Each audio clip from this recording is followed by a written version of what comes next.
What's up, nerds? We have here a one-dimensional kinematics example. I want to highlight that one-dimensional means that this is moving in a straight line. So any one-dimensional question will mean that something is moving straight up or down or forwards and backwards, and it's not going to leave that line.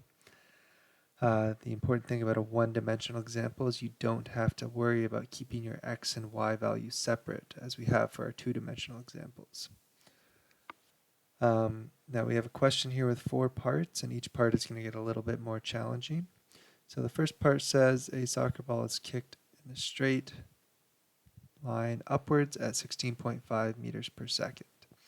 And we want to know how long is the ball in the air.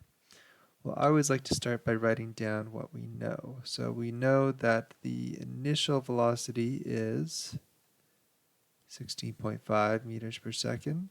0.5. And it's positive because it's upwards. We know that we are accelerating downwards due to gravity, 9.8 meters per second squared.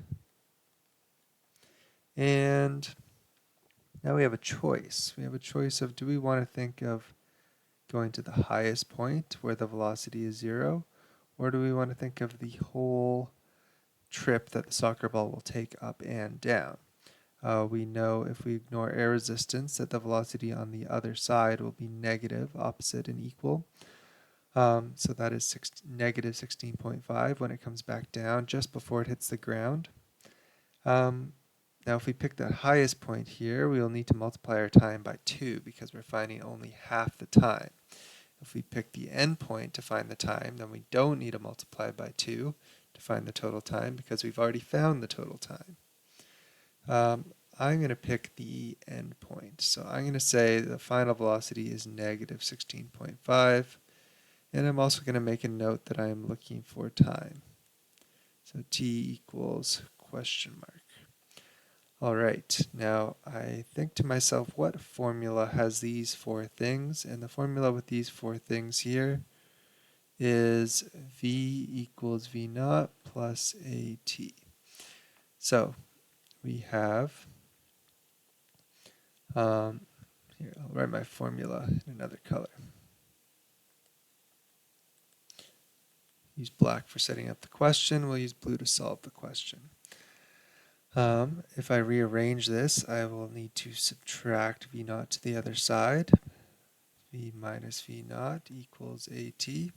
And I will need to divide both sides by a to isolate t. So I divide both sides by a, and I'm left with t equals v minus v naught over a.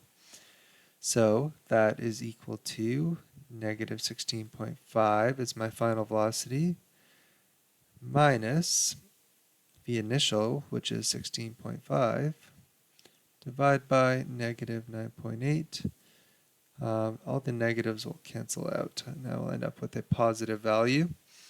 And that positive value is 3.37 seconds. All right. So our next question says, what is the maximum height that the ball reaches? So let's write down what we know again, but we're looking specifically this time at going to the halfway point, going to the highest point before the ball falls back down. Now we know when we throw an object straight upwards, I guess I shouldn't draw my line curved. We're going straight up. We're going to pause for a very, very, very small amount of time at the top, an infinitely small amount of time before we fall back down. So the final velocity is 0 at the top. We know our initial velocity is 16.5. We know our acceleration the whole time is negative 9.8. And we know we would like to find displacement. So I've listed my variables on the image here. These are all the things that I know. Actually, I do know one more thing. I know the time to go up to the highest point is half of this total time, which is 1.68 seconds. So I have lots of information. We have a couple formulas that would work to solve this problem. I'm going to pick this formula, d equals v naught t plus 1/2 at squared. And that is equal to 16.5 times 1.68, half the time, gets us to the highest point.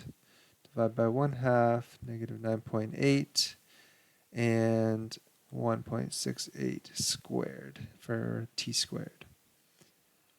So the total displacement at the highest point will be 13.9 meters.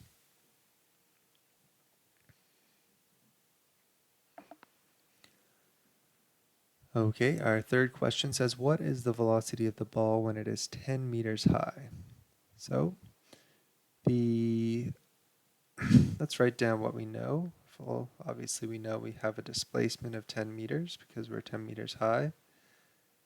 Now this is a bit of a tricky question. You'll see why, because when we get to 10 meters, we're at 10 meters 2 times. We're at 10 meters on the way up and the way down. So we'll see what that looks like in the formula. We of course know acceleration is negative 9.8. I kind of ran out of space here. There we go. Negative 9.8 meters per second squared. We know V initial is still 16.5. And we would like to find V final. We don't know the time at 10 meters. We've calculated the time here and the time here, but we have not calculated the time at 10 meters, so we can't write down the time that we used in the previous questions. So the formula that can help us solve this is V squared equals V naught squared plus 2AD. And V is equal to root, here, I'm square rooting both sides, then I'll plug my numbers in, 16.5 squared plus 2, negative 9.8, 10.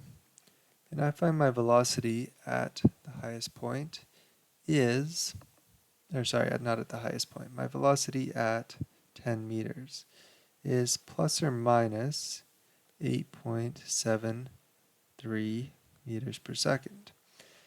And we say plus or minus because when we square root something, in our calculator we will only get a positive answer. But the true answer could be positive or negative, right? If I square 2, I get 4. But if I square negative 2, I also get 4. So when I square root 4, the answer could be plus 2 or it could be minus 2. Same with when I square root this big term here. It could be positive 8.73 or minus 8.73. And that's because on the way up, we have a velocity here of plus 8.73 meters per second. And on the way back down at the same height, we have a velocity of negative 8.73 or downwards 8.73 meters per second. Okay, last question, the most challenging one. What is the velocity of the ball when it has traveled a total distance of 20 meters? Now, you may be very tempted to say this, d equals 20, but this will not work because the ball never reaches a displacement of 20 meters. If you recall, displacement is how far you are from where you started, and the maximum height of the ball is 13.9 meters. So going to the top is 13.9 meters, and coming back down gets us to a displacement of 0 meters because we're back where we started. But the distance traveled will be 13.9 meters times 2, which is equal to 27.8 meters. Now, if we subtract 20,